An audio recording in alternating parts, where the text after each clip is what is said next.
And away we go. It's the DFS Early Bird presented by Awesemo.com. Dan Strafford, Chris Randone with you. Don't forget, we're brought to you in part by Yahoo DFS. Week 1 of the NFL. Oh, wait, it's here, Chris. It's tangible. It's right around the corner.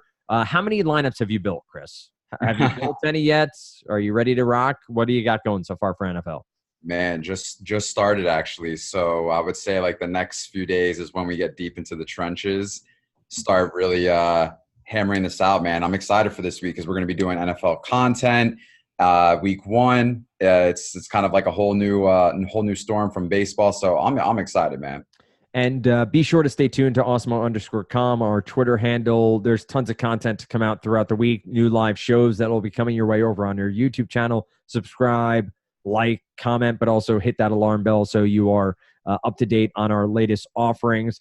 I will also say I'll take the time out. 2 PSAs from me. You know, your dad here, Dan, on the podcast. 1, Labor Day. Be smart. Don't drink and drive. Just Lyft, Uber, walk, ride a bike, whatever you need to do. You don't need to drink and drive on Labor Day. Second of all, talking to Chris before the podcast, but anyone in the path of Hurricane Dorian, 1, we're thinking of you. 2, if you're listening to this podcast, appreciate it and hope we're giving you a little bit of diversion. But be safe, be smart, and hopefully this all comes to be something that we talk about later as being a big miss by meteorologists on the wrong end, meaning they got it all wrong and nothing hits big. Chris, thinking of your family, thinking of people in the path of it, hope everyone is well as we record this podcast late Sunday into Monday morning, I should say. Yeah, man. If you're in Florida, don't treat this lightly. You never know. This is unpredictable at the moment. So I guess the only thing I would say is just stay up to date, keep outlook for warnings, and stay safe. Yeah, I would. This is similar to how I approach DFS. Don't trust one source. Get information from multiple sources, make sure you're up to date, but also don't fancy yourself a meteorologist. Listen to the people who have studied it for a while. There are plenty of sources out there who will give you good information. So find those out and be safe. That's the biggest thing, most of all. And if evacuation notice comes in, listen to the folks. And if you need to board up or if you need to get out of town, do just that. We have a early slate for Labor Day. This should be a fun one. I think we have a nice smattering of top pitching options and cheap pitching options in good spots who may give us some upside. Not surprised by the pricing over on DraftKings. I'll pull up Yahoo and FanDuel momentarily. But Labor Day is always a fun one, a marker sort of in the sand of summer ending, baseball making that transition towards the playoff push, Chris. Who do you root for? I don't think we've talked about that. Are you a sort of ardent baseball fan, or are you more of a DFS player who plays baseball? No, I'm a Yankees fan. So we have talked about that. That's right. Yeah. So I'm looking forward to September. It's been an interesting year for the Yankees. It's just been incredible with all the injuries, and yet still getting some ridiculous offensive production. From multiple people on the team. And Mike Ford just had a nice little walk-off today, so that was nice. They actually hit 2 bombs in the bottom of the 9th. It was Gardner and Ford, right? Yeah, Gardner tied it up, and then Ford, pinch hit for Frazier. So, I don't know what to expect yet. I'm a little weary about the pitching. I love their bullpen, but I guess we'll have to see kind of who makes the playoffs, and then we could dictate based off the matchups. Yeah, you don't want to see Oakland in the playoffs. I am not they can't beat that team, but they can't beat Oakland. I know they did on Sunday, but there's a weird sort of connection between these two squads. I'm a Yankee fan as well, as many listeners know. The starting pitching for the Yankees, and Tanaka's on the mound on Monday. We'll talk about him momentarily. CeCe on the shelf. There's some question marks here. Happ was good on Sunday, not great. I think Happ's doing a lot of trying to hit the corners. Like he's trying to play black to black instead of attacking the zone because he's just so afraid of giving up a home run at this point. But plenty to talk about outside of the Yankees and outside of New York baseball. And we start at the top where we have 2 pitchers above 10K, and I guess it is New York baseball because one of them is Noah Syndergaard at 10K. Odorizzi is 10.5 against Detroit. We've seen some gigantic price points on DraftKings this year. We've seen some of the Houston pitchers up near 13K. But Odorizzi here has been one of the better pitchers in Major League Baseball. I don't want to say best. He's been good. He's had a pretty big drop in production in July and late June, where he had to question whether or not he was hitting a wall. But since that time in August, Chris, he's been pretty solid. He's had a couple of hiccups here or there, maybe not getting the absolute best out of his production, but it gets the great matchup with the Detroit Tigers. 10-5 doesn't feel necessarily too exorbitant for Odorizzi on DK. But how do you feel about Jake against the Detroit Tigers at 10-5? Yeah, I mean, I think DraftKings kind of got it right with their pricing. It's a premier matchup, as we all know. We seem to attack Detroit as much as we can when it comes to finding a pitcher who can strike guys out, and they're one of the highest strikeout teams in baseball. Odorizzi, though, he's one of the best pitchers on the slate when it comes to strikeout rate. He's got a 25.6 strikeout rate going right now. So I like the 10-5 price point just because solely based on the matchup, I think he can easily get there. I think it's going to be a lineup that doesn't present much fear. So with Odorizzi, you can't go wrong. I mean, I think he's going to be one of the highest owned pitchers. And I mean, there's really nothing much more to say about this matchup. Yep, I think you're right there. Detroit, as you're saying, 27% K percentage against righties, just 6.7 walk percentage, an ISO of 151, WRC plus of 74, WOBA of 285. All the advanced metrics point to this being a great matchup. And the 10-plus price point isn't extravagant. It's not 11.5. It's not 11.8, and I get Odorizzi's not, he shouldn't get that price point. But the way DK's been pricing all year, I wouldn't have been surprised to see him around 11K. I would have been surprised to see him at 11.2 because of trying to get their prices aligned. We're going to check out offenses in a little bit, but we'll check in on FanDuel and Yahoo as we roll through just to see exactly what we have there. How do you feel about Noah Syndergaard? On the road at Washington, clearly they have some gigantic power bats. They have some speedsters on the bases too, and Syndergaard has struggled in the past with stolen bases. Do you go back to Thor here as a potential strikeout upside, or do you think that you'd rather just get up to Odorizzi coming off of Thor's absolutely catastrophic outing against the Cubs last time out? He has a 4.14 ERA. I get it's a counting stat, but still is at least somewhat representative of what he's done on the year. How do you feel about Syndergaard against the Washington Nationals? I mean, one thing that we could point out is Odorizzi and Syndergaard almost have the same price, and I'm more than willing to pay the extra $500 for Odorizzi based on the matchup and based on, at a talent, Odorizzi is not that bad. He's had a pretty solid year, little mishaps over in the summer, but Syndergaard has kind of a worse matchup here, and the Washington bats have just been hitting. They're not going anywhere right now. It just seems that no matter what, they're still finding a way to get 7-8 runs a game right now. I mean, they are just on a hot streak. And with Syndergaard, his strikeout rate is a little bit down from last year. I mean, he's at 23% strikeout rate right now. He has the talent. So, there's no doubt about it. And I think I think you can definitely pay the $10K for the talent. The only thing I question is that, are you going to roll with two pitchers? If you're only rolling with one, I think I'm going to favor Odorizzi here over Syndergaard if I'm choosing one or the other. Yeah, I'm right there with you. If you can find that 500, it makes total sense to go to Odorizzi over Syndergaard. Over on FanDuel, they're both sub 10K, which is nice to see. Odorizzi at 9,700, Syndergaard at 9K flat. Again, I think you find that $700. I get that Syndergaard has upside here, but the matchup just clearly in favor of Odorizzi. Let's go sub 10K. We'll look at Yahoo momentarily. And Yahoo does have more so, it seems like all-day slates that are available to you. So if you want to play these later games, I think there are 3 later games, maybe 4. I'll double-check on that. You want to head on over to Yahoo. So you do get Garrett Cole on the slate and some of the other bigger pitchers who are pitching later on in the day. Moving on DraftKings, you have Mike Minor, Ryan Yarbrough, Mike Soroka is 9,200, Kyle Hendricks at 89, DeSclafani at 8,500 against Philadelphia. And then you get the aforementioned Masahiro Tanaka at 8,100 against a Texas team that does have some power bats from the left side in Yankee Stadium. What do you feel in the rest of this tier? Minor, well, let's take the first three at the start here. Minor, Yarborough, and Soroka. Minor, a very good pitcher, has had a very solid year, but has to face a very power-potent Yankee lineup, tons of ready power bats.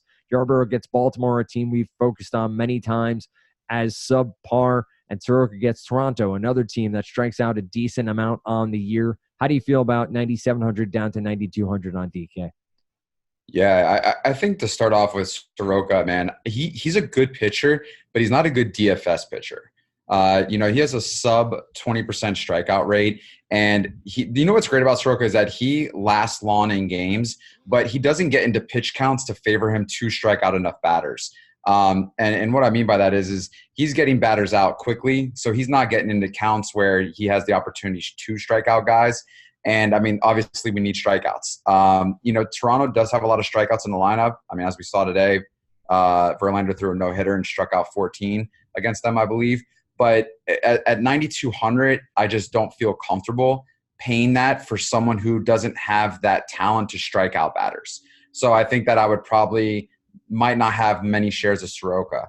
Minor against the Yankees, this is a scary matchup, especially because the Yankees have been so good lately against left-handed pitching. I mean, they have a 246 ISO at home against left-handed pitching since, I think, July 1st. And they also have a 415 WOBA. So Minor is someone who has, he's had a solid year. However, though, I think I'm going to like the Yankees stack here in this matchup, especially with that short porch and seeing some guys going opposite field with the power. So, and then we have Yarborough, 9,400. I want to say that I like this matchup, and I think I will have a few shares of Yarborough here. There's a lot of strikeouts in that Orioles lineup, and he's at home.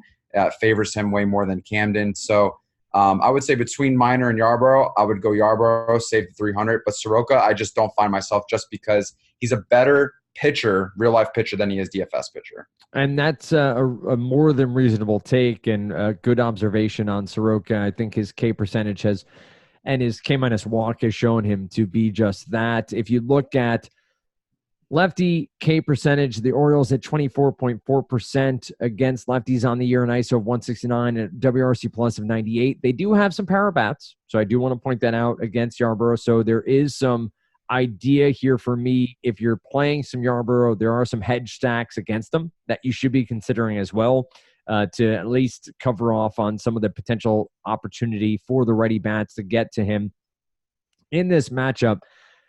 Mike Minor, I've honestly profited off him from season long. He is somebody I drafted many times over as a high upside guy. I thought that I would have to trade him, to be quite honest, in June or July to truly profit off him because of Arlington, because of Globe Life Park. But he's been very solid. But I think he hit it. And I think that the Yankees righty bats, Sanchez and even Clint Frazier, you get Judge, you get some of these righty bats going to right field off Minor here. This could be a very long day. We'll check the weather and see exactly where that stands.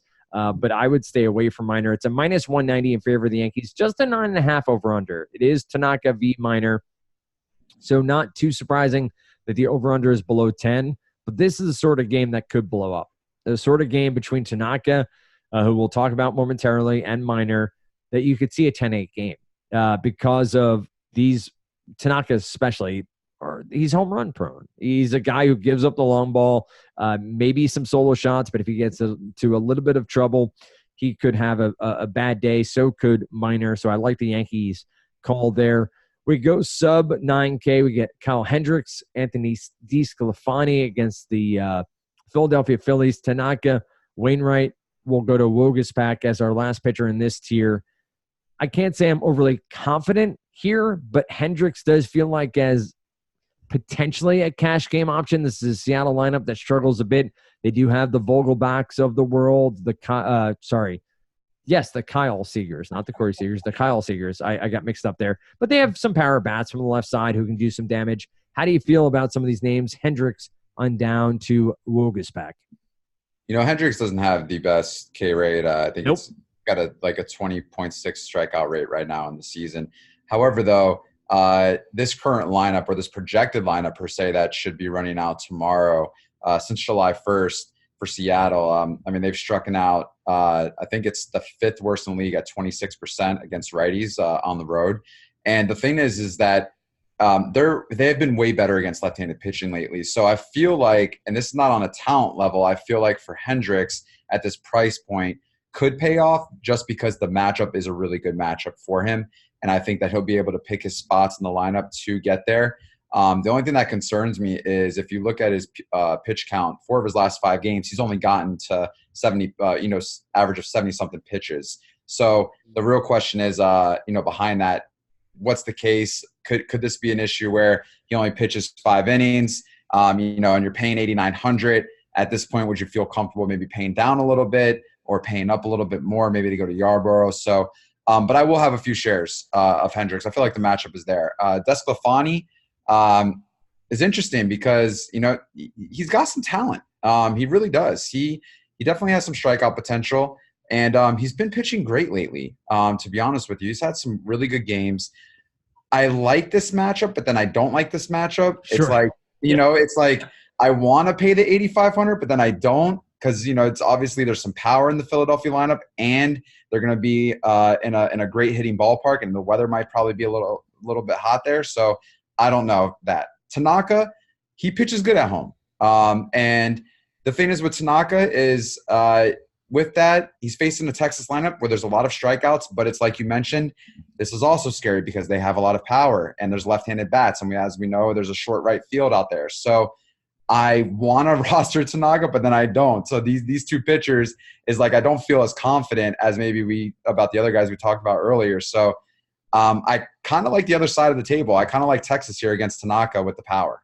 I'll have to say I think Tanaka may end up being my most owned pitcher at 8,100, simply because of the price point. I think the strikeouts are there. I think this is sort of game where it could blow up in my face. And I say that because I'm not hedging, simply because we've watched Tanaka for the past 6 or 7 years live on that line where he is either dominant or giving up multiple home runs. And so I think this is a game where I will own a ton of him because of 8,100, because of the price point. We'll check in on FanDuel prices momentarily just to get through those. But I think I'm going to be there. The next pitcher, though, I want to talk about is Adam Wainwright. And he gets San Francisco in St. Louis. I get it's not AT&T. Well, sorry, what is now Oracle Park. But any interest in Adam Wainwright, who what seems like ages ago was the closer in that series against the Mets? He's had struggles. He's clearly not the pitcher he once was, doesn't strike out nearly as many as he used to. But San Francisco is a team that clearly struggles on offense. Do you feel any sort of comfort at 7,600 with Adam Wainwright? Man, if I were to tell you that the Giants since July 1st have the highest WOBA against right-handed pitching and one of the highest ISOs at 214 against right-handed pitching, how would you feel about Wainwright? I would call you a liar. I would call you a liar right here on this podcast, Chris. But stranger things have happened. Yeah, it's true. San Fran since July 1st, 355 WOBA against right-hand pitching on the road.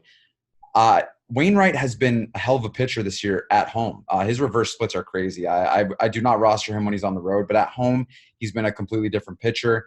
Definitely there's strikeout upside there. However, though, once again, when you check the numbers, San Francisco, for some reason, this projected current lineup, 21% strikeout rate, which is one of the lowest strikeout rates against right-hand pitching since July 1st. So their bats have changed. They're not the same San Francisco team that got shut down by Vargas earlier in the year. They're connecting. There seems a little bit more power there with Belt, Yastrzemski, Pilar.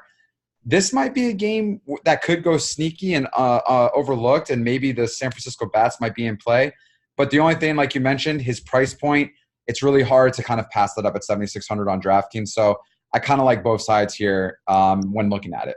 And the beauty of mass multi-entries, you can get both sides and make sure you're covered off. I will point out that this is a minus 175 in favor of St. Louis and 9 over under. So you probably put San Francisco around a 3.9. I don't have their team total up. That would be my guess, is a 3.9 team total, maybe even 3.7 with St. Louis checking in around 4 4.9 or 4.7, depending on where that leans. But we'll see if I get anywhere close to that. I do want to check in quickly here on FanDuel. You got Odorizzi at 9,700, Syndergaard at 9K, Soroka at 8,400, Minor at 82, Hendricks at 81, Tanaka at 8K flat. Let's see what else we have here. They have a shorter Yarbrough. DeSclafani at 7,800. Yarbrough 76. Wainwright. So Wainwright's 7,300 over on FanDuel. I feel a little bit more comfortable over there than I do on DK. Trying to look through here quickly. It feels pretty similar, honestly. The pricing seems pretty secure here. If you had to choose one pitcher from the top end, is it still Odorizzi on FanDuel at 9,700? From the top end, Syndergaard at 9K is just very interesting because there's so much talent there. But matchup and just a lot of strikeout upside. Odorizzi at 9,700, I think, is definitely in play. But also with this pricing, there's no 10K pitcher on FanDuel for this slate. That's a pretty big slate to not have a plus 10K pitcher. So this could be a slate where you could maybe roster a Tanaka at 8K, or maybe go a little bit down more and maybe go to like a Wainwright. So I don't think one entry is good for this type of slate. I think you definitely want to have your hand in the pot on a lot of pitchers here. That makes total sense to me. Let's close it out pitching-wise. We'll talk some offense, even though we sprinkled that in along the way. You go Joe Ross on down to the bottom, which is Drew Smiley, I should say. In the middle is Wojciechowski, Beatty, Zimmerman, and Justice Sheffield. I can't say there's a ton to love in here, but there may be a name or two that could be a punt on this slate. Are there names you're willing to share that you might have a little bit more percentage-wise of that you may not be very proud of? Man, I don't think so, to be honest with you. I like Cincinnati against Smiley. This Sheffield, Chicago, their offense has been really horrible lately, but I just don't know if I would want to roster him. I would say of these pitchers, maybe Woj or Beatty. I dig that. I think Beatty, I've mentioned him way more on this podcast than I am even happy to admit because of his minor league pedigree. I think there's some upside here for him as a potential SB2. I think that you have to at least be cognizant of the fact that the Cardinals lineup has struggled at times. And they're mid-tier when it comes to strikeouts, when it comes to ISO, when it comes to WRC+. And that gives me enough to say that Beatty at this price point should be considered. It's a minus 175 in favor of St. Louis. An over-under of 9. Beatty's not been a very good major league pitcher, but he's been a very solid, if not very good, minor league pitcher. Does that translate on Monday's slate? I can't necessarily predict one way or another that it will, but I do think he is worth another look on this one. Let's talk offenses because we get to this end of the pitcher-player pool, and I get a little bit cringe-worthy at that point, but which offenses are your favorite here, Chris? Which ones are you leaning towards as potentially being your highest owned when it all comes down to lock early on Monday's Labor Day slate? Yeah, I like the Cincinnati Reds at home against Smiley. I like the Yankees at home against Minor, which I'm really interested to see how ownership goes with that scenario. And then I think I like Atlanta at home against Wagyu from Toronto. I think that's where we will see a bit of the field going. Makes a ton of sense. I think there's a ton of upside to each of those. If you were to take, let's see, Detroit, Washington, or Seattle, and I know this is, I guess it's going to be the Nationals just simply because they have better talent. But if you were to take Detroit, Washington, and Seattle, of the pitchers who we talked about kindly or positively, which offense are you most interested on the other side? Is it the Washington Nationals as simply they just have better talent against Syndergaard? Yeah, I would say Washington because a lot of their bats are fairly priced as well, which I think we could see ownership go there to maybe fit in, If you're on FanDuel, you know how they go a cheap stack and an expensive stack and still get a premium pitcher. So I could see that. And I could see Washington being one of the highest scoring stacks, regardless of Syndergaard's talent. However, though, Syndergaard he's a hell of a pitcher, man. It's just sometimes he's very frustrating. So, but if I had to choose between Seattle and choose Washington, I'm going to choose Washington in this situation. Yeah, I think that is where, as I was asking the question and trying to honestly formulate it, that's what made most sense. Syndergaard, sub 1 home runs per 9, but does struggle with the stolen base, has struggled with his location as well. So could be a day where the Washington Nationals stack could have a bit of a say in how this all turns out. I will point out that Osmo_com, which is our DFS handle, our Twitter handle for DFS, our overall offering over there on Twitter. There's so much coming down the pike. Chris may mention NFL content should be rolling out early this week as you get set for week number 1 on your NFL slate. It's going to be a ton. You get projections and so much more for your Osmo Plus, and that is available to you by using the promo code EARLYBIRD, and that gets you 50% off your first month. Beyond that, though, we have the free YouTube shows. You want to subscribe, like, comment, and make sure to hit that alarm bell so you know when we go live.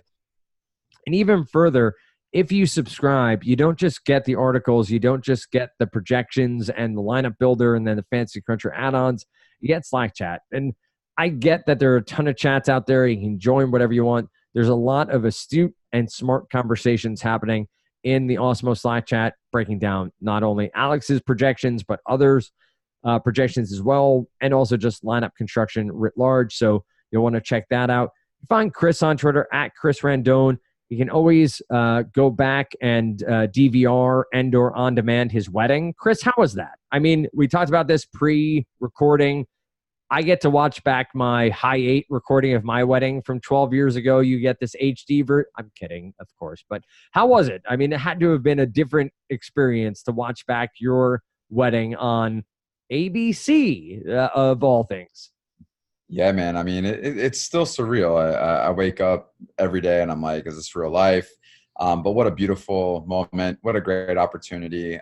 Truly blessed. And just thankful for all the support, and thank you for everyone for checking in or, you know, who's reached out. So, yeah, it was incredible and definitely a moment I will never forget. That's for sure. So I worked in reality TV many years ago, worked on a show that is now the president of the United States former show, The Apprentice. So I know the world a little bit, but you also invite in people who don't appreciate who you are, who don't appreciate the life you now lead. How do you deal with, and I ask this because I think everyone deals with these people. How do you deal with the people who come at you on Twitter, who come at you on social media, who come at you in real life, who don't know you, don't know who you are, but think they do because of seeing you on TV? Yeah, I think that's a great question. I think the best thing I could say is in life, not everyone's going to like you and not everyone's going to be a fan of you. And I think the biggest thing is no matter what in life, we could be judged or we could be looked at in a certain light. But I think I would say it's important to know that don't let other people dictate your happiness. And I think that should go for anyone in life. So always make sure that people will say mean things about you. People will say nice things, but always just be stable and never look at one or the other more and just, keep moving forward. What I appreciate about this podcast is we talk about real things from time to time. And Chris, I appreciate you answering that question. And I appreciate everyone who follows us on Twitter at Osmo_com. Follows Chris at Chris Randone. If you so choose to follow me at Dan Strafford. And I think what Chris just nailed for me is just be nice. Just take that moment to be nice to people as we have this opportunity on this podcast on Labor Day, on an opportunity talking about DFS. Just enjoy it and realize that turn the other cheek and enjoy each other's company from time to time. You find Chris again at Chris Randone. Find me at Dan Strafford, Osmo_com. You use the promo code EARLYBIRD for 50% off your first month at Osmo, and then you are in for NFL season, which is quite literally this weekend. So I will remind you, over at Yahoo DFS, they have a rake-free, management-free tournament that has over $1 million in prizes, $25 per entry. They also have a $10 entry fee tournament that is yours for the taking. So log on to Yahoo DFS and check that out. With that said, tomorrow morning you get EMAC and Adam on the Tuesday morning DFS Early Bird presented by Osmo.com.